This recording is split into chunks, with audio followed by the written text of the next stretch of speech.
2 Timóteo, capítulo 3. Eu gostaria, dentro do possível, de continuar na mesma ênfase que o irmão Bernardo vem vindo. Eu gostaria de avaliar essa lista de pecado considerando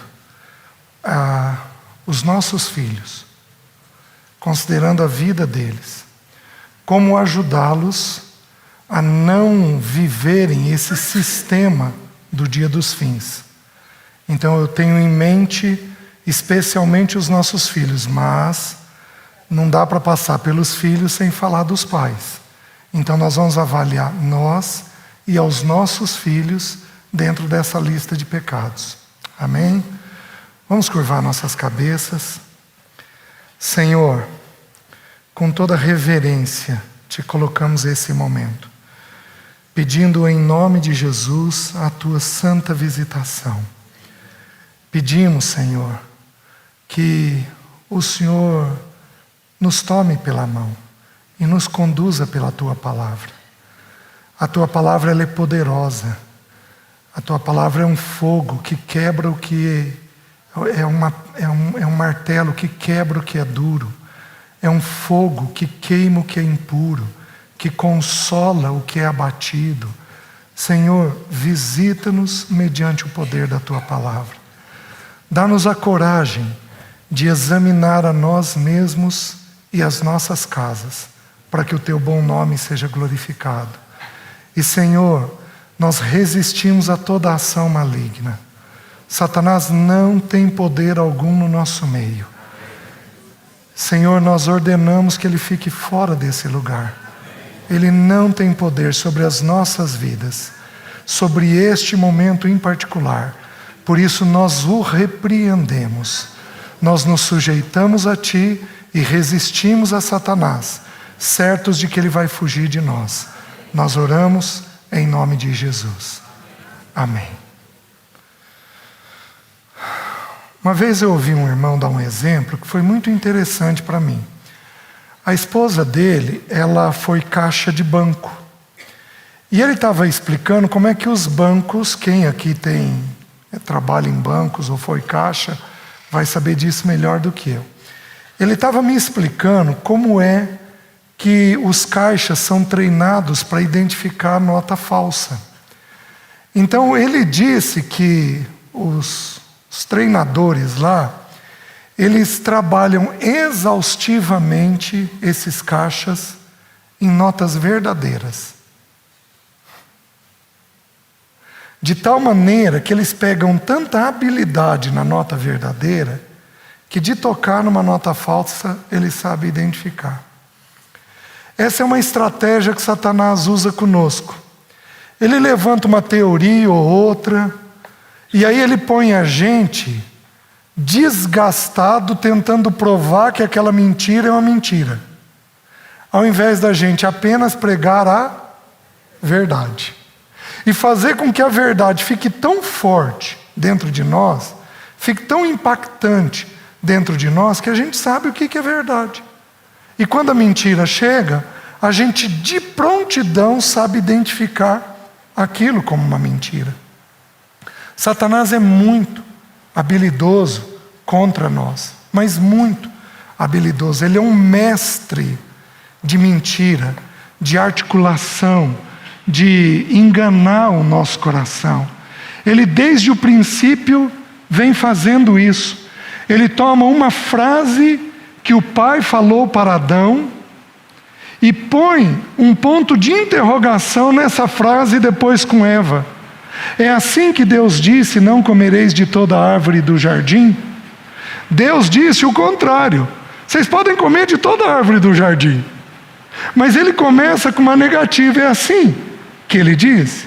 Então ele torce as coisas, ele manipula as coisas. É típico de pessoas dissimuladas ou manipuladoras. Pega uma frase dentro de um contexto inteiro e torce aquela frase, muda aquele sentido. Então no tempo dos fins, ele vai fazer muito isso com todos nós. E o que nós precisamos ter de segurança? Qual é a verdade? A verdade precisa ser uma coisa exaustiva dentro de nós. Nós temos que saber de cor e salteado a verdade para enfrentarmos o tempo dos fins. Mas tem uma coisa que é curiosa. O próprio Senhor Jesus fez isso. Ele, às vezes, para ensinar um princípio, ele não ensina o princípio do ponto de vista positivo. Ele pode ensinar o princípio do ponto de vista negativo. Por exemplo, o Senhor fez isso com a oração. O Senhor disse assim: e vós, quando orardes, não sejais como os hipócritas. Ele começa a ensinar sob uma perspectiva negativa. Então Paulo lança mão agora da mesma verdade. E para nos preparar para o tempo dos fins, ele mostra coisas ruins que haverão dentro das pessoas neste período. Então, uma das formas de nós nos prepararmos para o tempo do fim é nós entendermos quais os pecados que nós temos que evitar. Faz sentido para os irmãos? Porque se nós entrarmos por esse pecado, nós nos tornamos participantes deste período do fim. Nós vimos agora o nosso irmão colocar a ênfase que Josué deu de abandonar os ídolos, os pecados. Sabemos pelo texto que nós vimos já na época de Noé, na época de Ló, que deuses serão uma coisa muito forte. Vimos na época de Noé que há muita sexualidade. E se você pegar o primeiro capítulo, não abra, de Romanos, ele vai falar de um pecado sexual desenfreado que vai ter no tempo dos fins. Só que no mesmo texto, ele fala de idolatria. Porque o pecado sexual, de acordo com as Escrituras, é um ídolo. Não apenas aquele pecado descrito, mas todos os pecados sexuais, de uma forma geral, eles são ídolos dentro de nós, ídolos que nos produzem prazer. Então são dois assuntos diretamente relacionados, a idolatria e a sexualidade. Meus irmãos, no tempo dos fins, o primeiro pecado descrito, nós já vamos ler o texto, vai ser o do egoísmo. E os irmãos vão perceber que muitos pecados, mas muitos, estão ligados a prazeres pessoais. Nós vamos viver uma época em que a era do direito, a era do prazer, a era do não me toque porque eu tenho direito a respeito disso, vai ser a predominância desse tempo. Os irmãos estão entendendo? O que nós vamos ter que ensinar para os nossos filhos? Não apenas a vida do Senhor e permanecer no Senhor. Isto já seria suficiente. Mas nós também vamos ter que ensiná-los a evitar as armadilhas dos pecados próprios do tempo do fim. Faz sentido para os irmãos? Então eu gostaria de estudar esse texto com essa ótica. O que Satanás quer? Satanás quer a todo custo roubar o testemunho. E a maneira mais eficaz que ele encontra de roubar um testemunho é, em primeiro lugar, não permanecendo, fazendo com que nós não tenhamos tempo de permanecer no Senhor. Mas, meus queridos, a segunda forma mais eficaz é tirar dos nossos filhos uma vida com o Senhor. Porque aí não tem testemunho para a geração seguinte. Ele fez isso lá em Êxodo, quando o povo foi sair de Israel. Satanás tipifica ali, é tipificado ali no faraó. E aí dos 5 impedimentos, o quarto impedimento, vocês podem ir, mas vocês não vão levar os filhos. O primeiro impedimento é aumentar o trabalho. O último impedimento é não levar dinheiro para ofertar para o Senhor. É o mesmo sentido. É o mesmo sentido. Não lidarmos bem com dinheiro e com trabalho. Não lidarmos bem com dinheiro e com trabalho. É a característica do tempo dos fins. E lá ele coloca que os filhos não poderiam ir. Ele fez isso na pessoa do nosso Senhor. Porque quando o nosso Senhor sai do batismo dele e ele é levado pelo Espírito ao deserto, ele é tentado por 3 coisas: transformar pedras em pães, pular do alto do pináculo e prostrado adorar Satanás. Porém, meus irmãos, nas 2 primeiras tentações, de que jeito começa? Se és filho. Ele quer questionar a nossa filiação. Qual é o jeito sutil que ele encontra hoje de produzir nos nossos filhos estes pecados, sem que a gente perceba? Porque aí ele coloca, de qualquer forma, ele coloca os nossos filhos vivendo esse período do fim.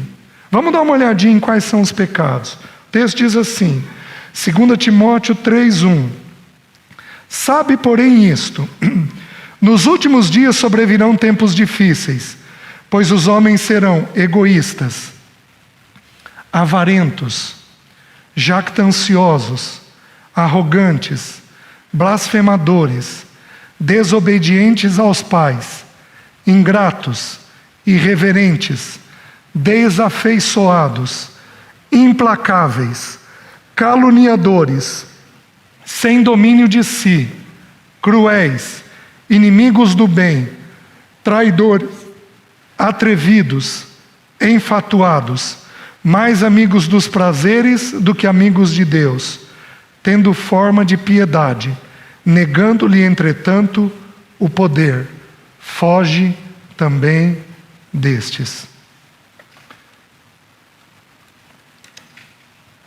O primeiro pecado descrito: egoísmo. O que é o egoísmo? Que ama a si mesmo. Como é que isso é produzido dentro de casa? Deixa eu explicar para vocês. Tem 2 erros que pais cristãos podem cometer com relação aos filhos. O primeiro é proteger demais. O que é proteger demais? É fazer pelo filho tudo aquilo que ele tem condições de fazer. Você está entendendo? O filho já tem condições de pegar determinada coisa e fazer sozinho. Você vai lá e faz por ele. Quem aqui é muito serviçal? Levanta a mão, levanta alto a mão. Esses irmãos vão ter uma tendência de fazer isso. Porque são tão serviçais que naturalmente vão e acabam poupando o filho. Proteger não é tornar um filho egoísta, mas é o caminho de tornar um filho egoísta. Por quê? Porque é um filho mal acostumado. É um filho que tem a tendência de receber e não de dar. Os irmãos entendem? O próximo passo, depois de você poupar o filho, proteger o filho, é você mimar o filho. O que é mimar o filho? Mimar o filho é fazer toda a vontade do filho. Se eu perguntar para o teu parceiro se você mima o filho, porque se eu perguntar para você, o que você vai me dizer? Não. Se você mima o filho. Mas se eu perguntar para o teu parceiro, tem risco dele me falar que você protege o filho ou que você mima o filho? Se tiver risco, nós estamos desenvolvendo este primeiro pecado dentro da vida do filho, tornando o filho uma pessoa egoísta que pensa em si mesmo. Mas esse não é o único problema. Não é deixar o filho pensar apenas nele. Nós temos aí, as pessoas hoje têm um direito sobre si mesmo, mas têm um direito sobre si mesmo que é uma coisa que impressiona. A primeira vez que eu fui partilhar a palavra nos Estados Unidos, eu enfrentei uma coisa curiosa. Eu estava no mercado, e eu sou muito serviçal. Eu estava no mercado, e aí a pessoa, tinha um senhor na minha frente, já de idade, com o carrinho dele, o carrinho vazio, e eu fiz o que eu tenho a prática de fazer aqui no nosso país. Eu peguei o carrinho e afastei. A pessoa olhou para mim com uma cara tão feia, e aí quem estava comigo se desculpou com ele, devolveu o carrinho no lugar e falou para mim: César, aqui eles processam por isso. é um país exacerbado em direito. Então as pessoas começam a pensar tanto em si, tanto em si, tanto em si, que é meu direito, é meu direito, é meu direito, é meu direito, e elas vão se tornando com isso, com um umbigo desse tamanho. No reino de Deus, a cruz nos ensina algo muito simples, que nós não temos direito. Essa lição precisa ser ensinada para os nossos filhos. Porém, quais são os erros mais comuns que os pais cometem ao ensinar essa lição para os filhos? O primeiro, especialmente homens fazem isso. Não dão direito algum. Saturam o filho. Pesam a mão em demasia sobre o filho.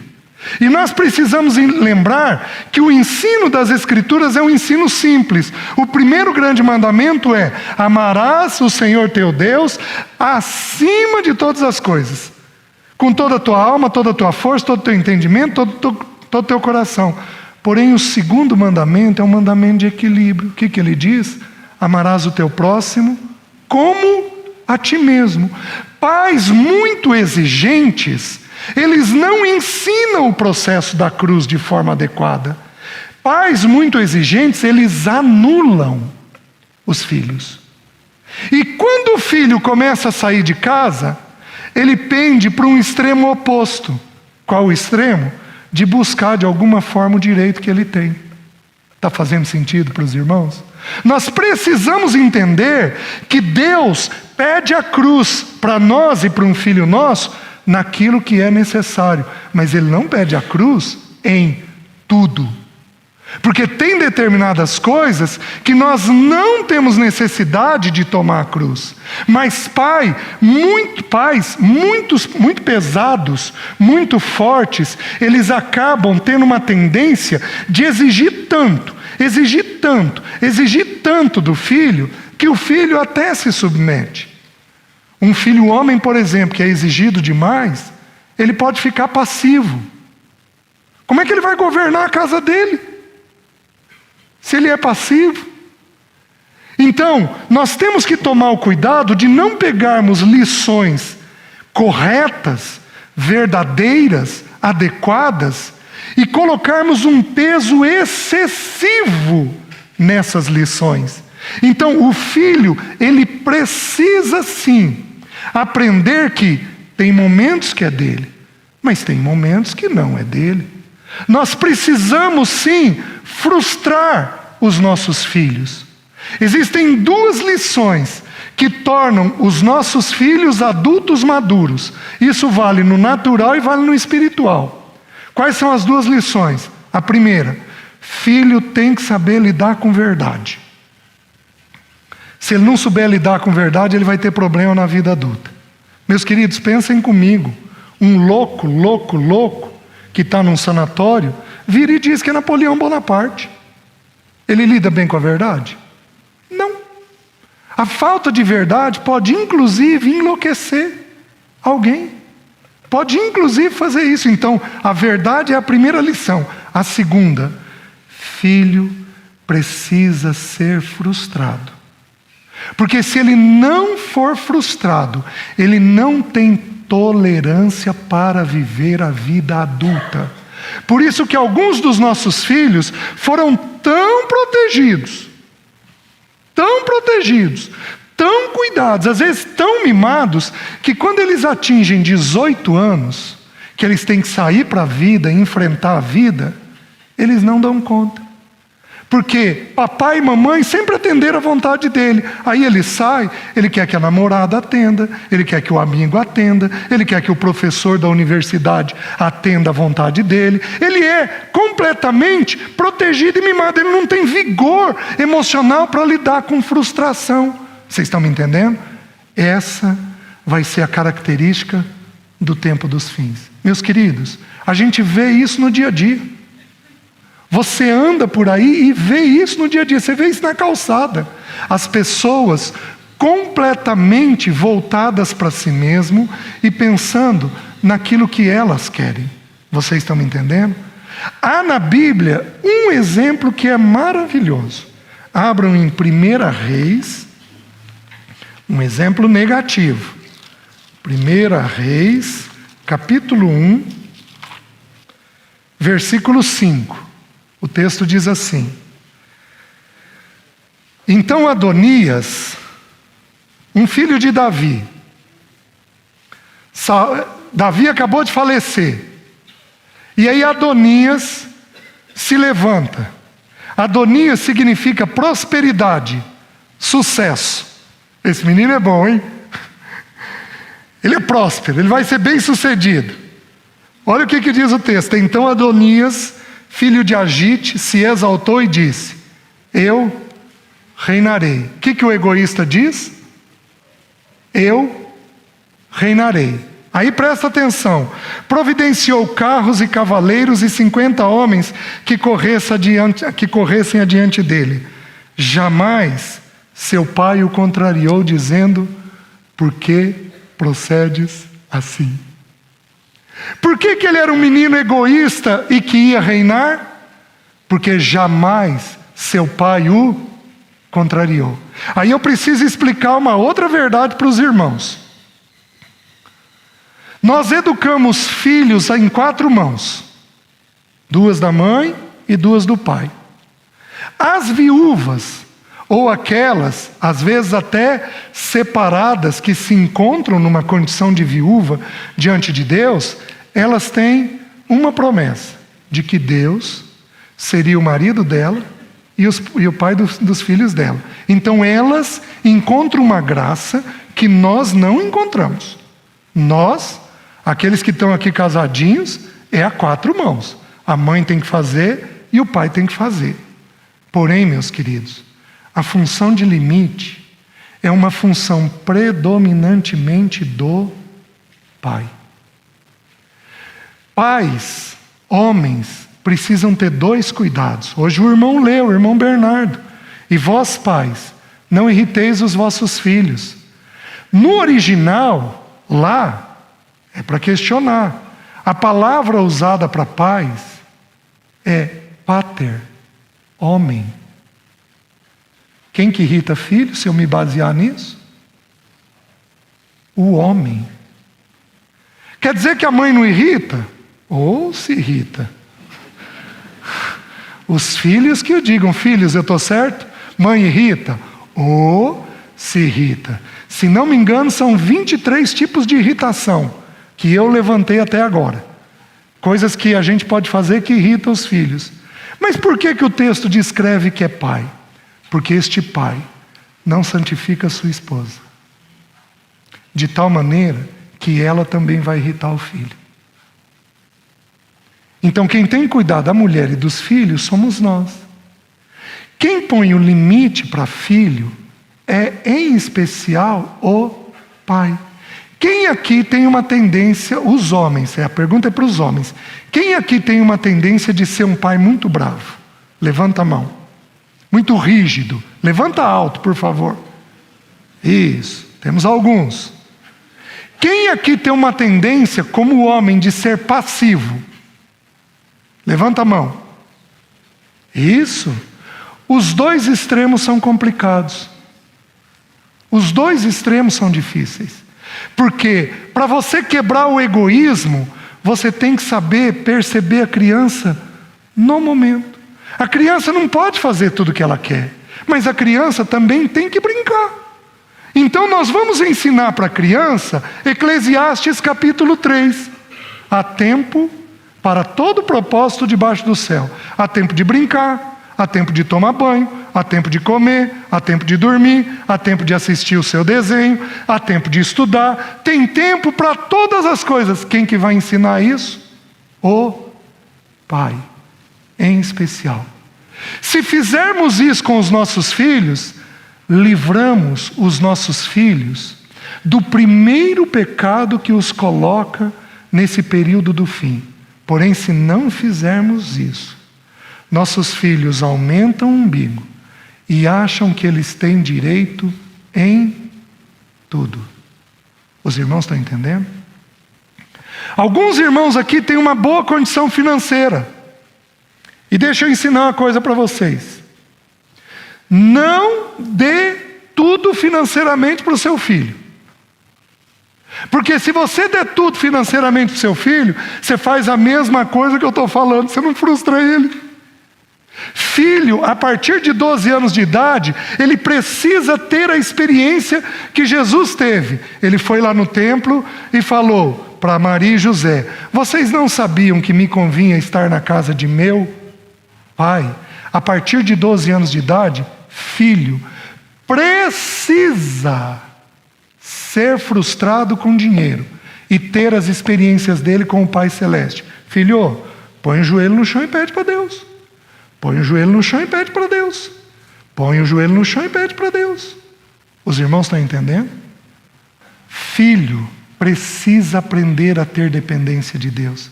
Com que idade seu filho começa a ter desejos? E começa a pedir coisas? Mãe, sabe o que você tem que falar com ela? Filho, vamos orar? Antes de dormir, vamos orar toda noite por isso? Vamos pedir a Deus? Vamos orar por isso daqui? Porque o teu Papai Celeste pode te atender. O teu Papai Celeste tem condições de te dar isso daqui. E você então ensina ele que para receber tem um preço. Queridos, você livra ele do egoísmo. Faz sentido, meus irmãos? Então nós precisamos rever isso. Porém, eu preciso fazer uma pergunta. Mulher, não levante a mão, eu vou perguntar para você. Seu marido é meio egoísta?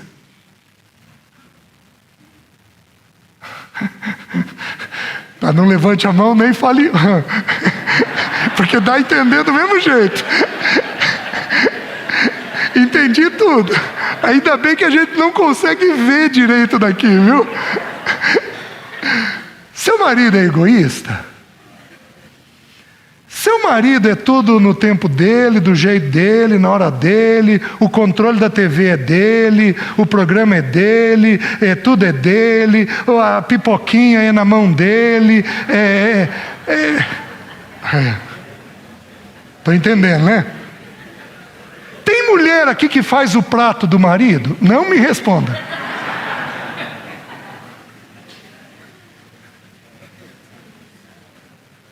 Eu venho de uma casa, meus queridos, que o meu pai na mesa ele fazia assim. E minha mãe tinha que saber qual o prato que era para servir no prato dele. Minha mãe sabia de cor e salteado o que ele queria. Porém, torna o umbigo da pessoa desse tamanho, cheio de direitos. Homem, sua mulher é egoísta? Tem que ser no tempo dela, do jeito dela, da maneira dela. Queridos, prestem atenção. Nós não damos o que nós não temos. Isso é um princípio. Isso é um princípio natural e espiritual. Jesus estava apertado por uma multidão, apertado, querendo caminhar para a casa de Jairo. A multidão apertava ele. Aquela senhorinha, aquela velhinha, veio no meio da perna do povo, tocou na orla da veste. Jesus parou e falou: de mim saiu o poder. Senhor, todos te apertam. Como o Senhor diz isso? De mim saiu o poder. Como é que Jesus sabia que saiu o poder? Porque ele tinha poder para dar. Se houver um pai ou uma mãe egoísta, você pare tudo e não ensine essa lição para o seu filho. Porque você primeiro tem que aprender essa lição. Deixa eu perguntar para os homens. Você vive a vida comum do lar? Você lava uma louça para sua esposa? Você tira uma roupa do varal? Você vive a vida comum do lar? Se ela tem filhos pequenos, você libera ela: querida, vai dormir daqui as crianças que eu vou cuidar deles. Você faz isso? Porque se você não perceber tua mulher como parte mais frágil, nós temos um problema para a lição do egoísmo. Os irmãos estão entendendo? Vocês estão vendo como é que tudo é sutil? E como que entra dentro do dia a dia do lar sem a gente perceber? O teu filho está enfiado dentro do quarto. Por que ele está enfiado dentro do quarto? Por que ele não consegue transitar e viver com você? Por que a vida familiar é recusada por ele? Oh, meus queridos, nós deixamos eles enfiados dentro do quarto e achamos que eles não têm risco de entrar no egoísmo? Bom, o silêncio está me dizendo tudo. Está me dizendo que vocês estão compreendendo. Os irmãos estão entendendo? Segundo pecado. Volta lá em 2 Timóteo.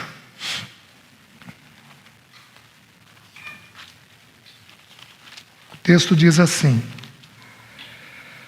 pois os homens serão egoístas. Em segundo lugar, avarentos. O que significa a palavra avarento aqui? Ela é diferente, o original é diferente da primeira lista. Porque lá a primeira lista é o desejo de possuir. Aqui não, aqui é quem ama o dinheiro. Vocês lembram do texto de 1 Timóteo que diz que o amor ao dinheiro é a raiz de todos os males? A palavra amor ao dinheiro é uma única palavra no grego, avarento. O amor ao dinheiro. Você pensa muito em dinheiro, homem? Você trabalha demais? Você quer conquistar demais? Sua esposa te alerta de que tem coisas que são perigosas e complicadas? Você trabalha em excesso? Meus queridos, se você fizer isso, você pode ter um amor ao dinheiro.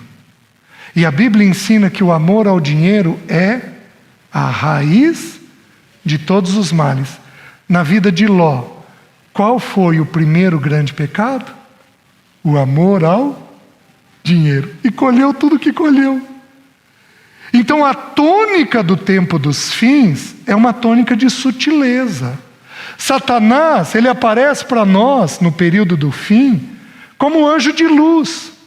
Então ele usa o Senhor chamado dinheiro para legitimar. Querido, vamos guardar tanto para o nosso futuro.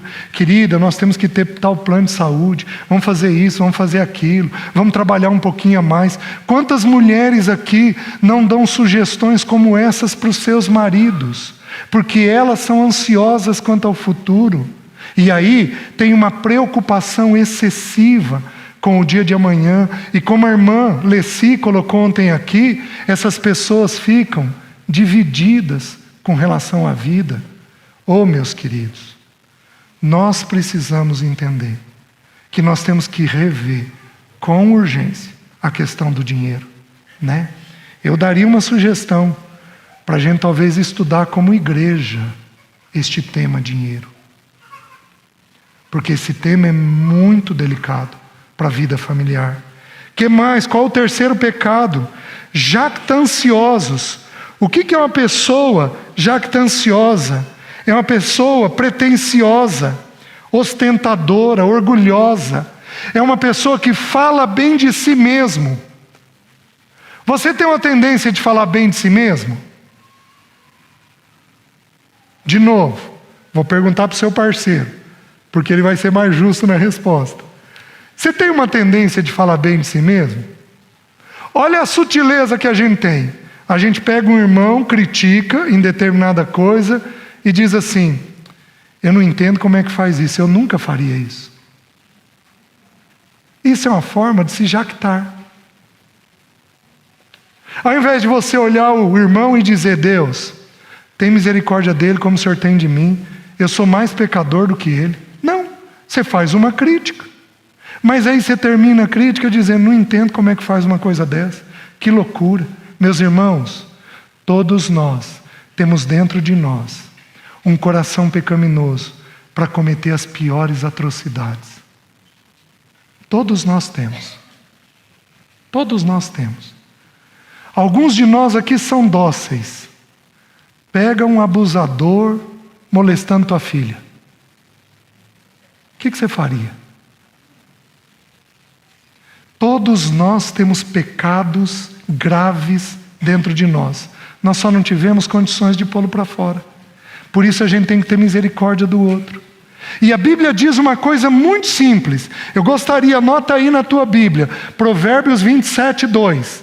Lá diz assim: não seja a tua própria boca que te louve, e sim a de Outrem, não é errado eu falar bem dos outros, mas é pecado eu falar bem de mim mesmo. É pecado. É pecado. Eu vou falar um pecado. Olha a sutileza.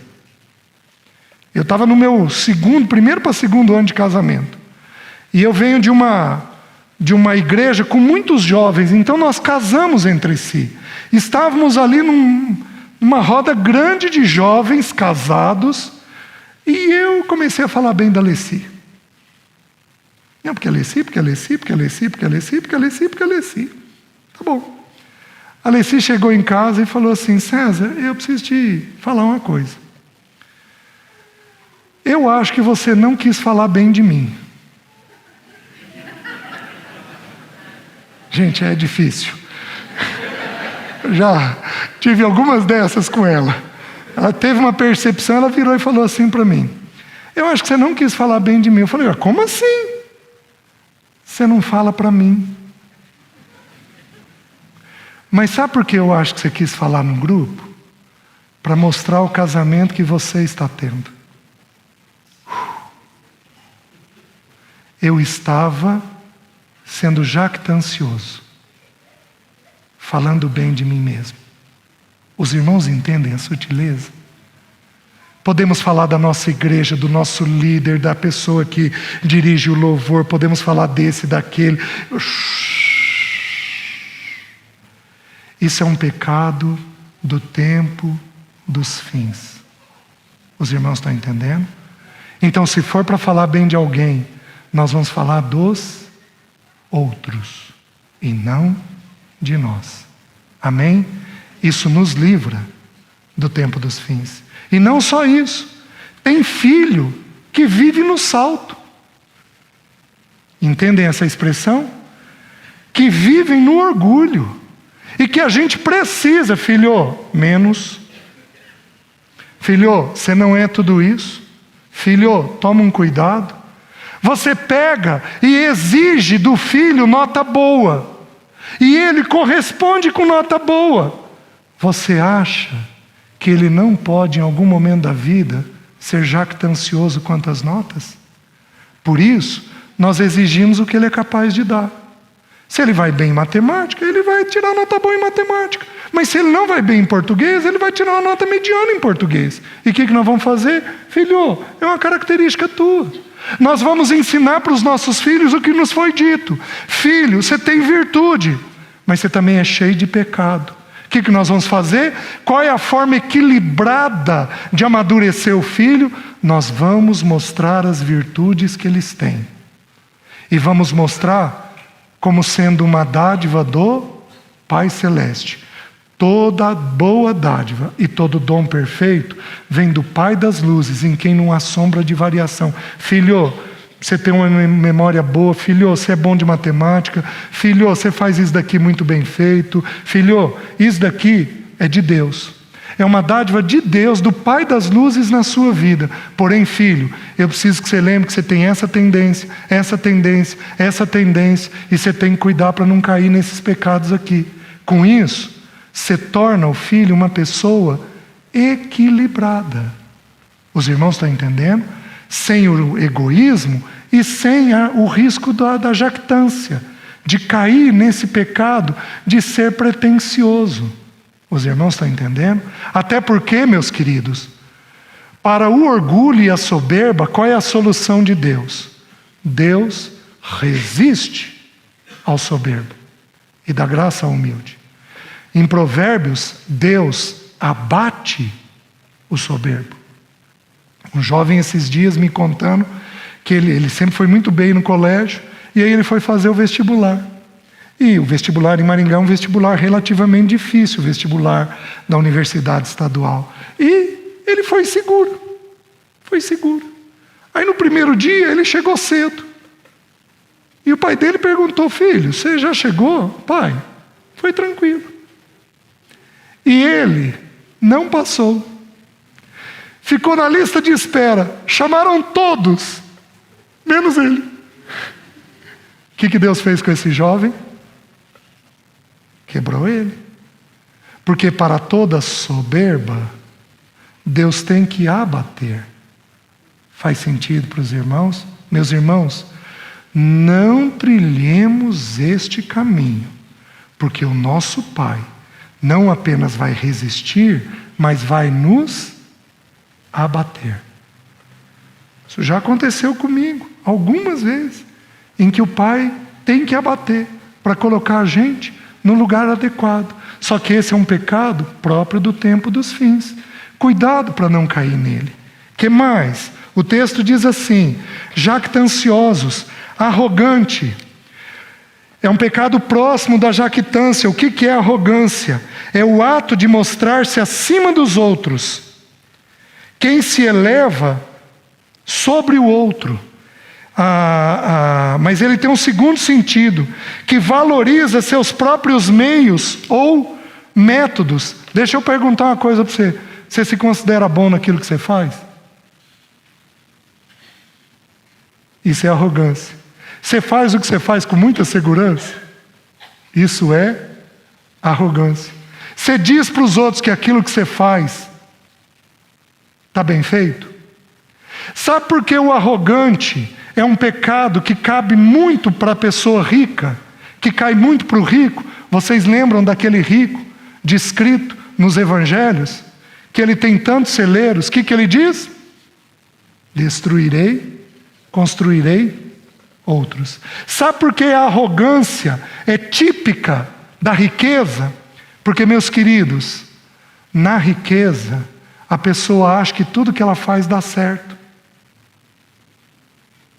Você é uma pessoa de uma boa condição financeira? Anote aí, Eclesiastes 9:11.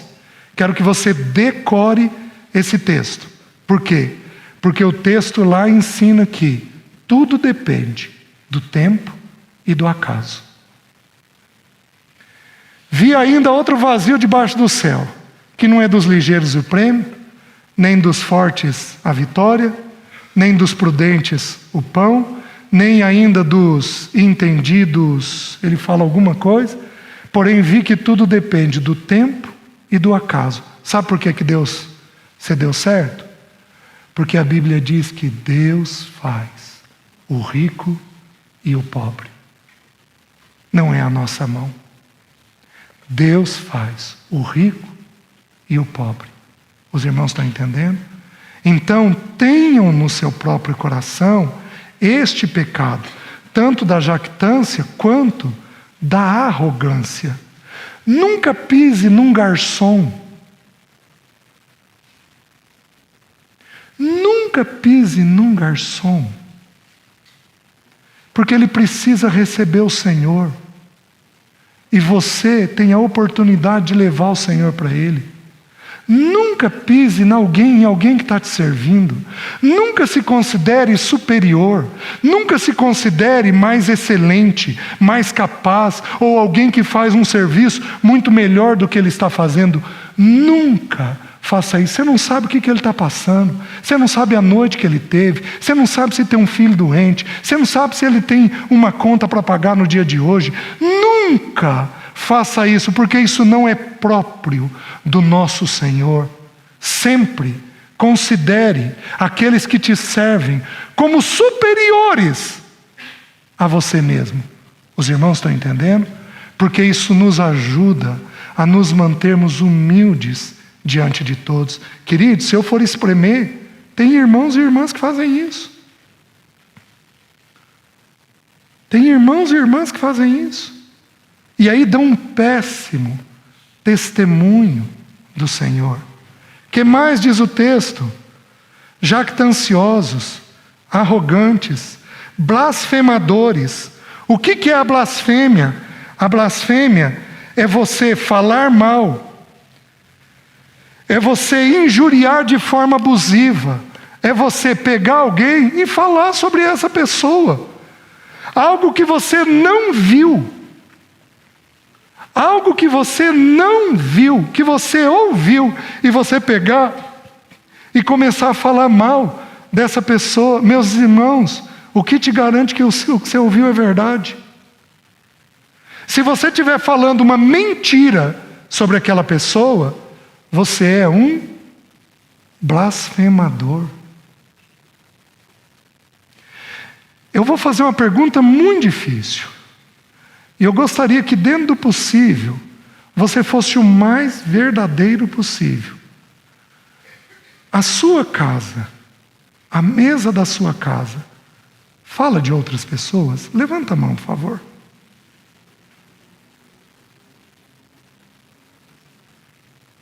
Esse pecado encerra aqui. Esse pecado encerra aqui. Porque esse pecado é grave diante do Espírito Santo de Deus. Ele entristece o Espírito. Há 6 coisas que o Senhor detesta e uma 7ª que Ele abomina. Quando falamos de um irmão, somos maliciosos. Quando falamos uma coisa que não vimos e estamos falando de um jeito errado, somos blasfemadores. Quando falamos no pé da orelha de alguém, somos difamadores. Quando falamos em público, somos caluniadores. A mesma coisa me coloca com 4 pecados. Isso precisa encerrar no nosso meio. Quantas famílias aqui falam dos líderes da igreja? Levanta a mão, por favor. Levanta alto, por favor. Eu não estudei ontem com os irmãos, mas eu queria ter estudado a palavra lembrai-vos. No Novo Testamento, a palavra é usada algumas vezes. Ela diz assim: lembrai-vos da mulher de Ló, que não é para a gente amar o mundo. Ela diz assim: lembrai-vos dos encarcerados.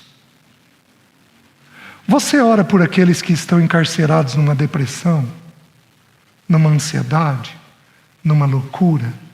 Você ora por aqueles irmãos que estão presos? Você ora pela igreja perseguida? A tua mente é para lembrar disso. E a tua mente, e ainda diz assim: lembrai-vos dos vossos guias. E considerando o fim da vossa vida, imitai a fé que tiveram. Sabe o que é para a gente lembrar dos líderes? Daqueles irmãos de idade que terminaram a carreira bem. Eu vou lembrar para imitar a fé dele. Porque se você pega para falar, você pode cair no pecado de ser um blasfemador. A grande maioria das coisas que nós falamos, nós não vimos. Blasfêmia é isso. É falar algo que não constitui verdade. Por isso que a blasfêmia contra o Espírito é um pecado imperdoável, porque é uma coisa pesada. Meus queridos, olha quantos pecados do tempo dos fins nós temos no nosso meio. Deixa eu perguntar para vocês. Quem aqui tem elementos na casa egoístas? Levanta a mão. Levanta alto, por favor. O primeiro pecado. O segundo pecado. Quantos aqui tem elementos na casa que amam o dinheiro? Levanta a mão. Olha lá. O terceiro pecado. Quantos irmãos aqui têm problema de ser jactanciosos? Na casa tem problema disso. Levanta a mão. Olha lá. Quantas famílias aqui têm o pecado da arrogância? Levanta a mão. Olha lá. E nós queremos ser protegidos do tempo do fim. Como é que nós vamos fazer isso? Se o pecado do tempo do fim está dentro do seio familiar. Os irmãos estão entendendo? O que mais o texto diz? Blasfemadores. Aí diz: desobedientes aos pais. Filho precisa obedecer. Queridos, tem filhos que são fáceis. Então tem filhos que são difíceis. Nem todo filho agitado é desobediente. E nem todo filho tranquilo é tão obediente. Porque agitação e tranquilidade é diferente de obediência e desobediência. É bem diferente. Vocês estão entendendo? O que nós vamos fazendo ao longo dos anos? Ensinando o filho a entender que o que nós estamos falando é o melhor para eles. Um pai, via de regra, pode pedir algo errado para o seu filho abaixo dos 12 anos de idade? Não. Então qual a única resposta que cabe? Sim, papai. Sim, mamãe. Não cabe outra resposta. Porém, quando eles atingem 12 anos para frente, aí nós precisaríamos parar e estudar, nós não vamos ter tempo.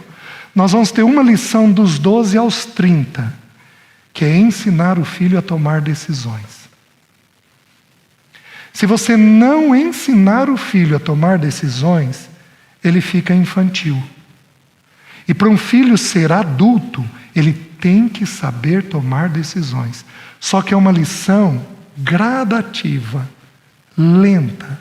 Ao longo de 18 anos nós vamos ensinar essa lição. Como é que eu sei isso?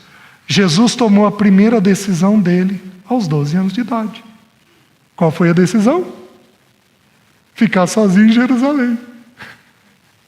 Se teu filho tomasse essa decisão, o que você faria com ele? Agora, se o teu filho resolvesse ficar um pouco mais na igreja para conversar com o pastor e sanar algumas dúvidas, o que você faria com ele? Esse é meu menino. Olha a jactância.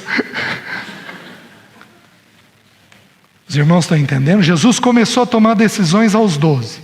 Voltou para a casa dos pais e era-lhes submisso. E aos 30 anos de idade, a lição estava feita.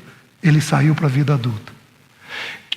Mulher, você está em dúvida de até quando você vai educar o teu filho? Vou responder a tua pergunta. Quando é que eu vou voltar a trabalhar? Quando é que eu posso tomar essa decisão? Vou responder a tua pergunta. Quando é que o filho está formado nas Escrituras? 30 anos de idade. Então até lá, respira fundo. Porque teu filho vai precisar da sua ajuda. Mulher, a gente educa filho até 30 anos. E em geral a gente forma o caráter até 20, 22 anos. A gente ainda está formando o caráter. Depois nós vamos formar as experiências de vida. Nós vamos ensinar ele a lidar com a vida, a decidir diante da vida. Porém, essa lição só termina aos 30 anos de idade. E os filhos vão precisar ter isso. Eu não sei que idade tem teu filho. Nós temos aqui no nosso meio, não levanta a mão, filhos, pais que têm filhos desobedientes. Se você tem, eu quero te fazer um convite. A partir de hoje, todo dia, como casal, vocês vão apresentar ele em oração. A partir de hoje, todo dia, vocês vão sondar o coração de vocês e ver se vocês foram desobedientes aos pais. Eu tive uma lição curiosa. Eu fui relativamente um filho obediente. Eu não tive grandes problemas nem com meu pai, nem com a minha mãe. Mas eu tenho uma história. Eu estava com 13 anos de idade, eu não era convertido. E eu fui trabalhar numa joalheria, que vendia óculos, joia, relógio. Tá bom. Meu pai tinha 6 filhos estudando fora. E eu, aos 13 anos de idade, chegou o dia das mães. Pai, dá um relógio para a mãe. Filho, o pai não tem dinheiro. Como assim, pai? Pega aí um relógio. Vamos escolher um relógio e dar para a mãe. E eu briguei com meu pai. Aos 13 anos de idade. E aí, a situação passou. Meu pai não comprou o relógio. Ele não tinha dinheiro. Ele não comprou o relógio. Passou a situação. Tudo bem. Me converti aos 15 anos. Aos 26 anos tive o André. O André nasceu em março. Primeiro dia das mães. Queria que o André desse um presente para a mãe dele. O que o Senhor trouxe na minha mente? Você lembra? Não consegui ficar em paz. Até que procurei meu pai. Meu pai era ímpio. Procurei meu pai e falei: pai, o senhor lembra dessa situação, filho? Não me lembro de nada disso. Pois é, pai, mas eu me lembro. Eu pequei contra o Senhor e eu preciso pedir perdão para o Senhor, porque hoje eu estou entendendo o que o Senhor viveu. Você foi que tipo de pai? de filho, desculpe, você foi desobediente? Você enfrentou? Você bateu boca? Eu estou falando com os adultos. Você bateu boca com seu pai ou sua mãe? Você teve enfrentamento? Você teve desobediência? Sabe o que o Espírito vai te fazer? Vai te levar a fazer antes de ajudar teu filho a te obedecer? Ir lá e rever. Então, se porventura o Espírito Santo trouxer algum pecado no teu entendimento, na tua mente, de enfrentamento, de mentira, de jogo, de manipulação, de desobediência com os teus pais, o que você precisa fazer? Você precisa pegar a lição da humildade, ir até os teus pais, se eles ainda forem vivos, e dentro do possível, pedir perdão. Porque tudo para nós começa no arrependimento. É ali que você vai ter autoridade para ensinar teu filho a obedecer. Tudo bem? Vamos avançar um pouquinho mais. Ingratos. O que é a palavra ingrato? Ingrato é ingrato. Desprezível. Mal agradecido. Deixa eu fazer uma pergunta. Você tem hábito de ser uma pessoa bem educada? Meus queridos, boa educação não é santidade, mas gratidão é santidade. Se não me engano, são mais de 130 vezes no Novo Testamento. Sede agradecidos, em tudo dai graças. Aliás, a gratidão é um dos excessos que a Bíblia apresenta. É para a gente dar graça em tudo. Você é uma pessoa grata? Você agradece os que estão comendo aqui nos hotéis? Você agradece as pessoas que estão te servindo? Você pergunta o nome delas? Oh, meus queridos, você quer considerar uma pessoa? A primeira coisa que você faz é considerar o nome dela. Qual é teu nome? Oh, muito obrigado. Obrigado por isso. Obrigado por isso. Os irmãos estão entendendo? A gratidão, ela leva a Deus com uma leveza tão grande. Pessoas agradecidas são pessoas que não são críticas. São pessoas bondosas.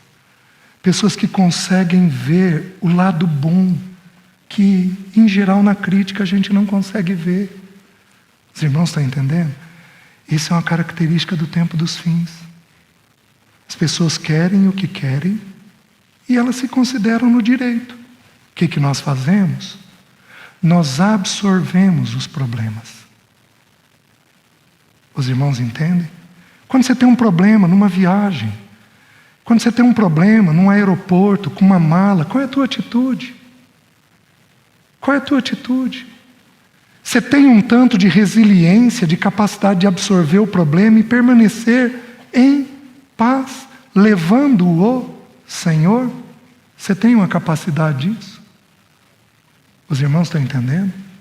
Alguns anos atrás eu li de um pregador que falava para famílias, e ele foi para uma determinada cidade e ele e a esposa brigaram.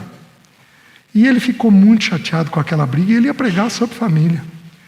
E ele foi numa farmácia comprar um remédio para ele.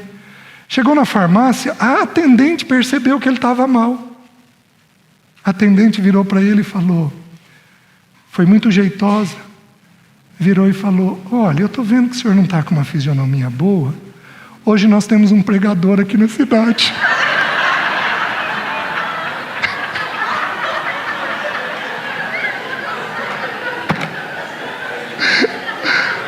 Gente,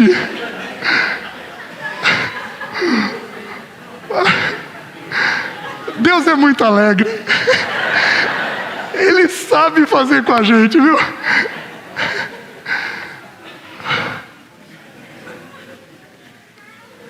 Você ensina seu filho a agradecer a mãe? Você ensina seu filho a ver as coisas boas da mãe? Você ensina seu filho a ir lá e beijar a mãe? Você ensina seu filho a ver a providência do pai? Teus filhos têm um espírito leve e grato. Meus irmãos, estes pecados estão dentro da igreja já, para tristeza e vergonha nossa. E não poderia e não deveria ser assim. Que o Senhor nos livre, a nós e aos nossos filhos, desses pecados. Amém? Levanta, dá a mão para quem está perto de você.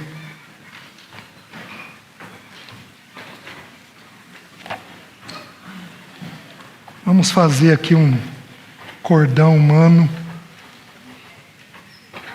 Vamos orar pelas nossas vidas. Mais uma vez agradeço os irmãos, na pessoa do Mário, pelo convite que foi feito. Vamos agradecer ao Senhor. Senhor, obrigado, porque o Senhor tem sido favorável a nós. Senhor, a Tua palavra diz: ou ignoras Tu que é a bondade de Deus que nos conduz ao arrependimento? Senhor, usa de bondade e nos conduz ao arrependimento, para que o Teu bom nome seja glorificado. Senhor, desperta os nossos corações e as nossas mentes e ajuda-nos a sermos cheios do Senhor. Senhor, perdoa a multidão dos nossos pecados. Perdoa o que nós homens temos feito, o que as irmãs têm feito. Perdoa o pecado dos nossos filhos. Senhor, perdoa-nos. E, Senhor, dá-nos da Tua vida. Que esse ano seja um ano diferente. E que a Tua obra prospere nos nossos lares, nas nossas vidas pessoais. Faz isso, nós clamamos, em nome de Jesus. Amém. Deus abençoe, irmãos.